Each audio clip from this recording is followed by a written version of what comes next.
कोकण पदवीधर मतदारसंघाची निवडणूक 26 जून रोजी पार पडते.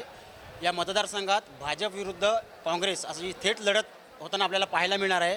आपल्यासोबत आहेत आत्ता निरंजन डावखरे, हे विद्यमान आमदार आहेत. साहेब, एकीकडे महायुती आणि दुसरीकडे महाविकास आघाडी. नुकताच या मतदारसंघातून लोकसभेला नारायण राणेंनी विजय मिळवला आहे. आत्ताच्या ह्याच्यात महाविकास आघाडीला आपण कसं रोखणार आहात? नाही, मुळात आपण या मतदारसंघामध्ये जर बघितलं तर म्हणजे ठाणे असेल, रायगड असेल, रत्नागिरी असेल, सिंधुदुर्ग असेल, पालघर असेल, या पाचही जिल्ह्यांमध्ये महायुतीची फार मोठी ताकद आहे.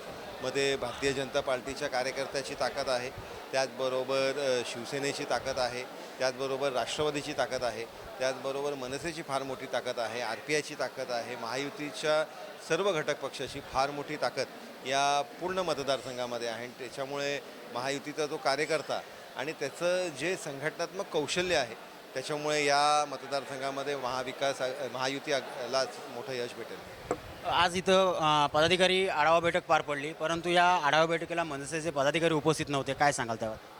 नाही, मुळात मनसेचे सर्व पदाधिकारी हे आमच्याबरोबर महायुतीचं काम करत आहेत आणि त्याच्यामुळे ते फील्डवर आहेत. बैठकीला जरी नसले तरी ते फील्डवर निश्चितपणे काम करत आहेत.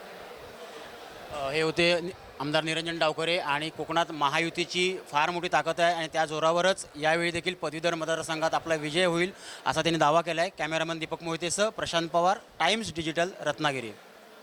टाइम्स डिजिटलला लाईक करा, सबस्क्राईब करा, शेअर करा आणि बेल आयकॉन दाबायला विसरू नका. पाहत रहा टाइम्स डिजिटल.